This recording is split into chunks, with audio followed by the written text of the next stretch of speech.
Bonjour, bonjour. Bonjour à toutes, bonjour à tous. Hello, hello. Sawadee krap. Alors, cette nouvelle petite vidéo, il y a de la fréquence en ce moment.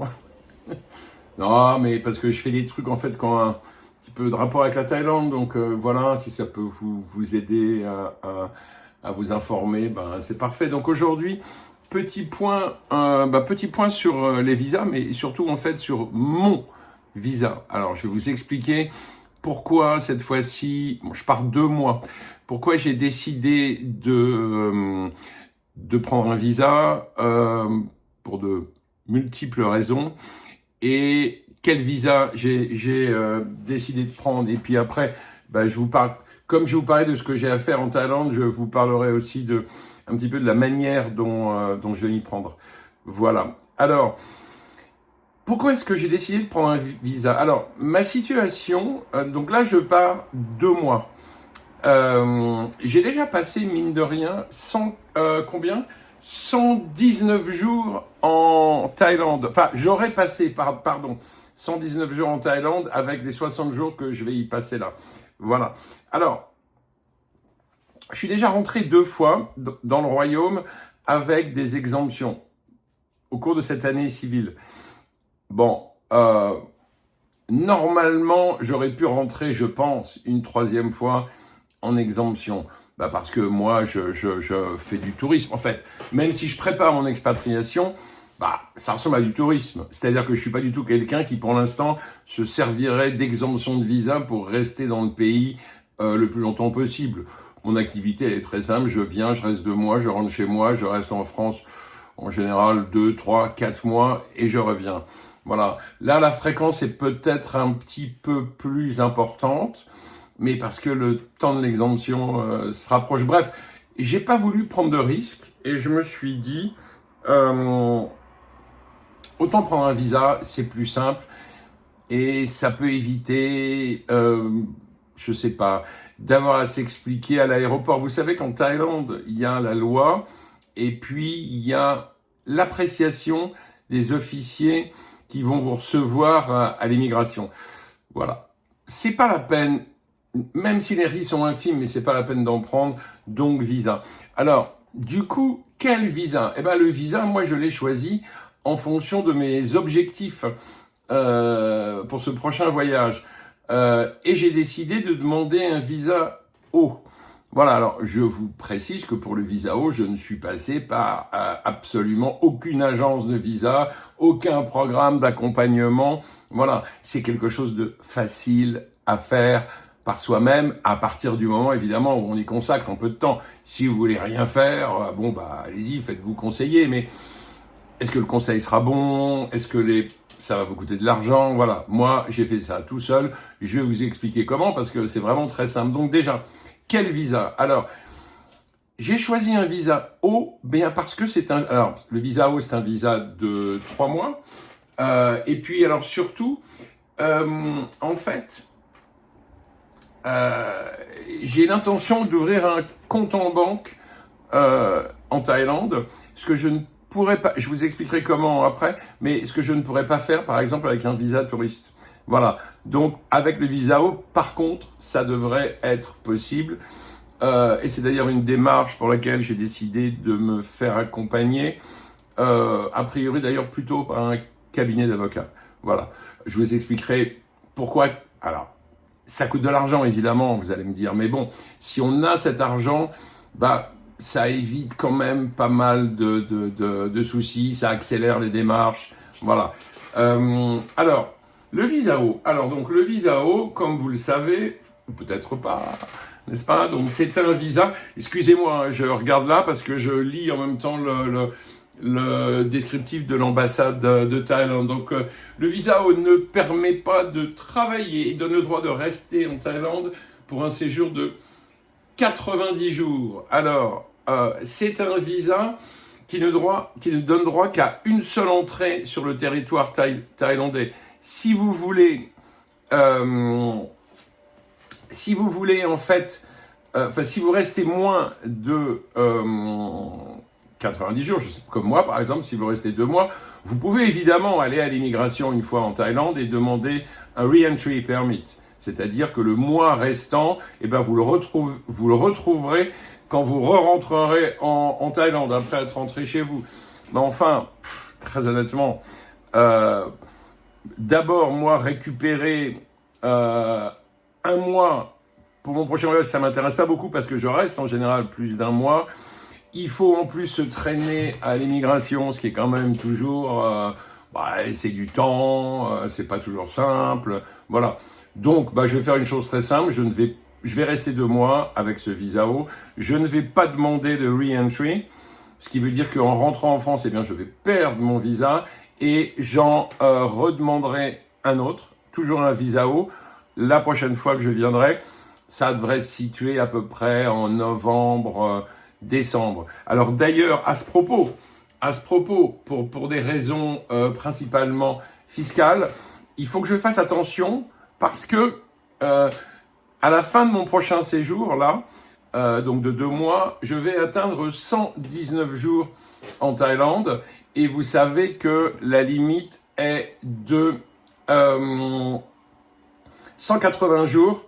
180 jours, ce qui vous fait basculer résident fiscal en Thaïlande. Voilà. Alors, ce qui a son importance, parce que quand vous envisagez comme moi à court moyen terme, court moyen terme, de faire des investissements immobiliers, vous allez devoir rapatrier de l'argent de la France vers la Thaïlande pour faire ces investissements. Et évidemment, si vous êtes résident fiscal, vous allez devoir payer des impôts dessus. Voilà. Alors que si vous ne l'êtes pas, donc si vous passez moins de 180 jours, dans ce cas-là, vous pouvez sans problème virer les fonds pour faire votre achat immobilier, par exemple, sur votre compte en banque thaïlandais et vous ne paierez pas d'impôts. Je vous l'ai déjà expliqué. Par la suite, je vais demander un visa LTR, d'où les investissements immobiliers. Qui là, par contre, c'est quand même super comme avantage. Là, je devrais bénéficier d'une exemption sur tout ce que je rapatrie, tous les capitaux que je rapatrie depuis la France vers mon compte thaïlandais.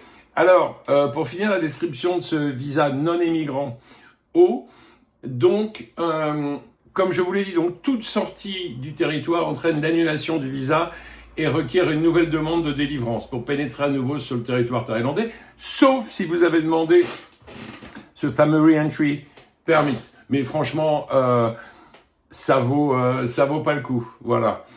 Alors, et là, c'est intéressant, l'ambassade de Thaïlande prévenait à noter que la procédure de visa prend environ 4 semaines, voire plus, si le dossier est incomplet. Vous avez donc intérêt à avoir un dossier complet. Alors, le non-immigrant O, il y a plusieurs catégories de gens qui peuvent le demander. Nous, évidemment, enfin moi en tout cas, la catégorie qui m'intéresse, c'est la catégorie ayant plus de 50 ans. Voilà. Alors, vous savez aussi que le visa O, sur place, donc visa de 3 mois, peut être prolongé pour 1 an. Mais ça, il faut le faire sur place à l'immigration. Moi, je vais pas le faire parce que c'est beaucoup trop tôt. Donc, les pièces à fournir en ligne. Mais c'est vraiment très simple, les gars. Vous n'avez pas besoin de quelqu'un pour vous aider. Alors, première pièce. Page du passeport relative à l'état civil. Le passeport doit être encore valable au moins 6 mois à la date de départ. Ensuite, une photo d'identité officielle en couleur, photomaton, datant de moins de 6 mois.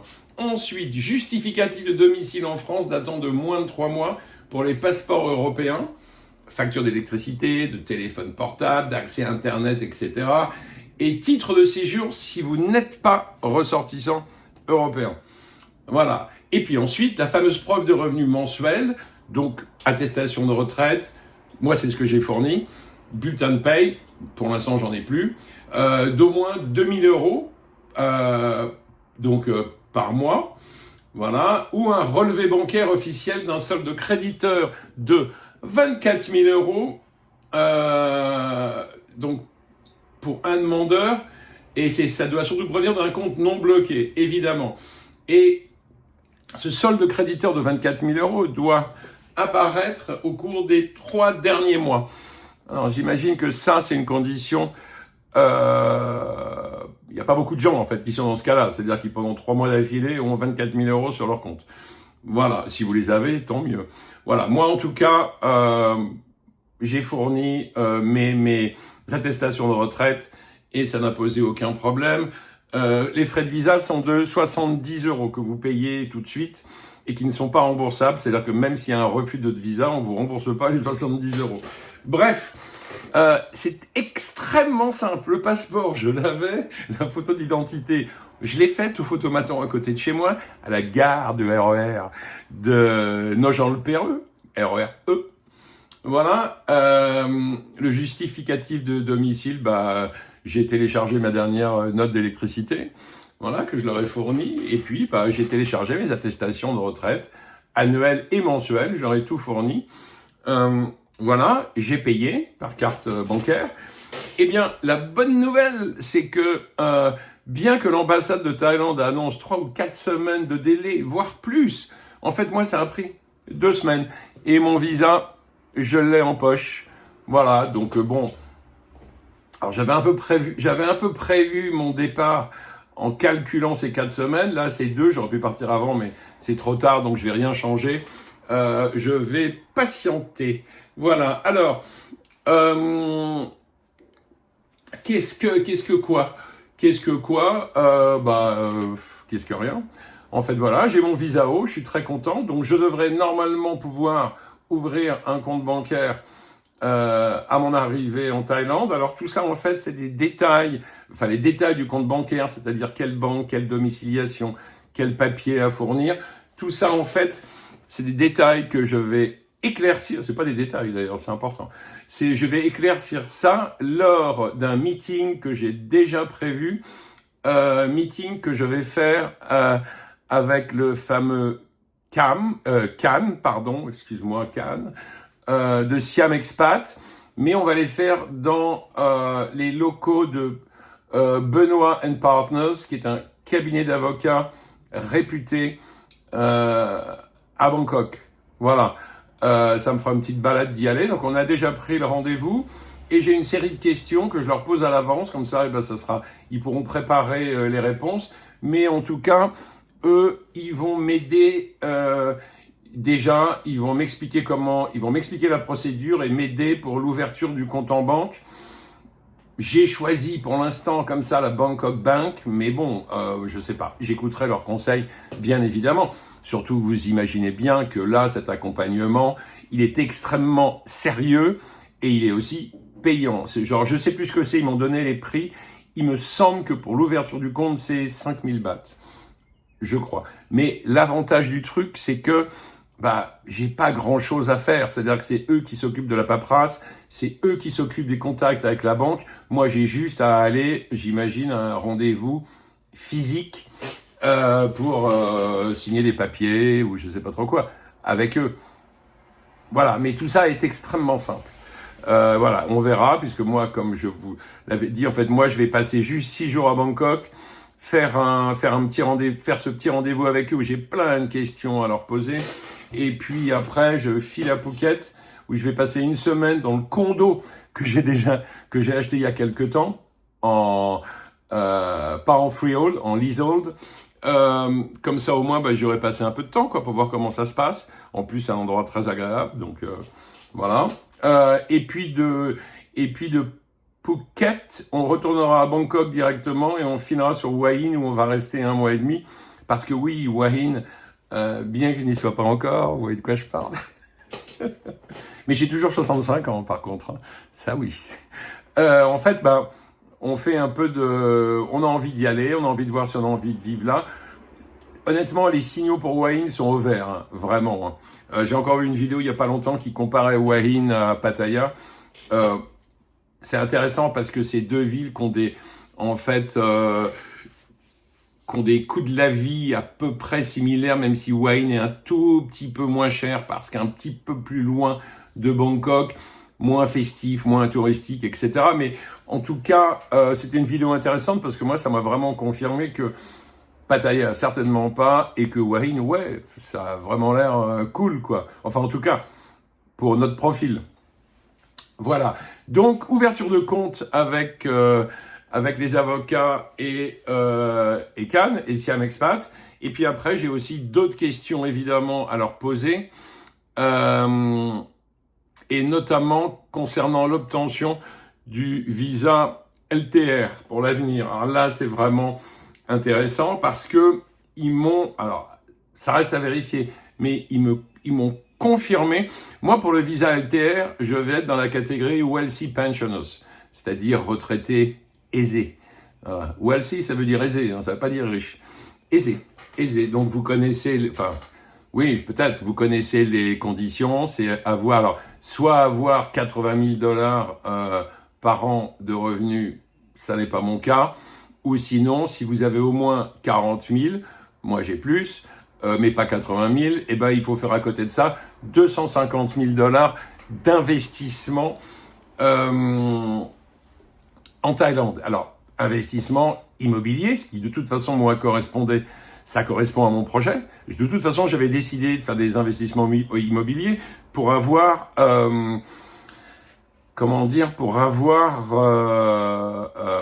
des revenus supplémentaires, voilà, à coller à ma retraite pour être bien dans la vie en général. Alors, c'est là que c'est évidemment intéressant, parce que le LTR, c'est un visa un peu compliqué. J'ai vu un commentaire qui disait « Ouais, on peut tout faire tout seul en demandant des conseils à ses potes ». Le visa LTR, il est un peu technique et il demande quand même une documentation précise et il demande aussi pas mal de communication avec l'immigration, avec des tas d'organismes thaïlandais et c'est fastidieux, c'est compliqué et c'est vrai qu'avoir l'aide d'un cabinet d'avocats réputé, ça simplifie beaucoup les choses parce qu'en fait, tout ce qu'ils peuvent faire à votre place, ils le font à votre place. Voilà. Ouais, du coup, c'est quand même bien. Alors, je reconnais que, en tout cas, chez Benoît Partners, leur service pour l'obtention d'un LTR, il vaut des sous, quand même. Voilà. Mais moi, en fait, j'ai décidé de consacrer de l'argent à ça, juste parce que j'ai envie d'avoir la paix, j'ai pas envie de m'emmerder avec des démarches. Et c'est vrai que s'ils peuvent le faire, c'est super. Alors, la très bonne nouvelle par rapport à ce fameux LTR, donc moi, je suis dans les au moins 40 000 plus 250 000 $, c'est qu'apparemment, alors c'est quelque chose qu'on va vérifier, mais apparemment, mon leasehold à Phuket, à Bang Tao, devrait en fait être comptabilisé, puisqu'en fait, la condition, le leasehold peut compter, mais il faut qu'il reste encore au moins 10 ans de lease à courir. 10 ans, comme par hasard, c'est quoi ? C'est la durée du visa. C'est du visa LTR, qui est un visa de 10 ans. Donc, c'est vachement bien, parce que du coup, si ça peut être comptabilisé, c'est-à-dire que sur les 250 000 $, je peux déjà soustraire la valeur de ce premier investissement. Alors, on va tout vérifier, on va tout éplucher, mais normalement, ça marche. Et donc, du coup, je n'aurai plus qu'un petit investissement à faire pour atteindre les 250 000 $. Quand je dis un petit investissement, c'est moins de 100 000 €. Voilà. Alors, l'intérêt du truc, c'est que vous savez évidemment que pour faire cet investissement dans le but d'obtenir le LTR, il faut le faire pendant une période où on n'est pas résident fiscal en Thaïlande, ce qui permet d'échapper à l'impôt. Sinon, si vous devez payer un impôt sur 100 000 € que vous rentrez, que vous rapatriez en Thaïlande et que vous êtes soumis à l'impôt, ça va vous coûter un petit bras quand même. Hein. Voilà. Donc là, en fait, ce qui est super bien, c'est que du coup, le fait de n'avoir plus qu'un petit investissement à faire pour atteindre la barre des 250 000 $, ça veut dire que je pourrais le faire, en fait, assez rapidement. Alors quand je dis assez, en tout cas, je ne serais pas obligé d'attendre la vente de mon appartement en France pour faire l'investissement et pour demander le LTR, ce qui est vachement bien parce que du coup, Eh ben, si j'obtiens le visa LTR, eh ben, les prochains investissements que je voudrais faire, parce que j'en ferai sans doute d'autres, au moins un autre, bah, euh, l'argent sera exonéré d'impôts. Voilà. Donc c'est bien. Donc vous voyez tout ça. euh, Encore une fois, oui, on peut tout faire tout seul dans la vie, bien sûr. Mais bon, si on en a les moyens, un petit coup de main, surtout coup de main par un cabinet d'avocats réputé, encore une fois, et et aussi par Siam Expat, qui est vraiment, c'est des gens très sympathiques d'abord, et puis c'est surtout comment dire, voilà, ils sont efficaces, ils connaissent ça très bien. Khan est thaïlandais, sa femme est française. Euh, donc moi, je ne peux que conseiller ça. Évidemment, il faut avoir des sous à consacrer à cette aide. Et puis alors après, bon, d'autre part, bah, évidemment, le cabinet d'avocats ou Cannes, ils se partagent un peu le boulot, ou Siam Expat, bah, ils peuvent m'aider à obtenir mon permis à obtenir mon permis de conduire thaïlandais, dont je vous rappelle, vous avez besoin au bout de, je sais plus si c'est 2 mois ou 3 mois, en tout cas, pour continuer à conduire, si vous êtes dans le royaume, passez ce délai, il vous faut impérativement un permis de conduire thaïlandais. C'est simple, hein, c'est juste c'est la traduction thaïlandaise en fait, enfin sous forme de permis de conduire thaïlandais de votre permis de conduire français. Voilà. Mais là aussi, d'après ce qu'ils m'ont expliqué, ça a un petit coût, mais l'intérêt c'est qu'il n'y a rien à faire, que eux, en tout cas Cannes, en tant que Thaïlandais, bah du coup quand il va au service des permis, je sais plus comment ça s'appelle, là, le département de quoi, je me rappelle plus. Il est considéré comme Thaï, donc en fait il prend le ticket lui, et moi j'ai juste à y aller avec lui, du coup il y a beaucoup moins d'attente. Voilà, c'est des petits conforts, mais c'est plutôt pas mal. Et puis en plus, voilà, il est Thaï, donc les traductions, il est Thaï, il parle évidemment couramment français, donc du coup, tout ce qui pourrait être problème de traduction, de demande supplémentaire, avec lui à mes côtés, ça sera immédiat. Alors lui ou quelqu'un du cabinet, peu importe, hein. Voilà. Donc, voilà en tout cas. Donc, je suis vachement content d'avoir ce visa haut dans la poche. Je vais pouvoir ouvrir le compte bancaire. Je vais pouvoir, avec l'aide du cabinet d'avocats, et puis je vais aussi pouvoir commencer à anticiper les problèmes de visa LTR dans l'avenir. J'espère franchement pouvoir le demander en 2027.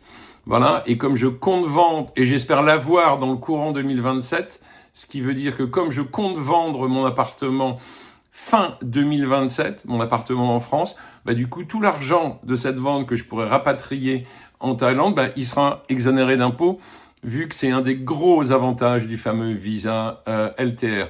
Voilà, pour conclure, vraiment, s'il s'agit de prendre un visa touriste ou un visa haut, les gars, c'est très très facile d'aller sur le site de l'ambassade de Thaïlande, de remplir les formulaires, de donner les papiers. Il n'y a vraiment aucun souci, vous n'avez besoin de personne pour vous aider, au moins pour ça. Voilà, bref, je vous laisse là. Je vous dis à bientôt. N'oubliez pas de liker, de commenter et de vous abonner. Voilà, à bientôt. Au revoir.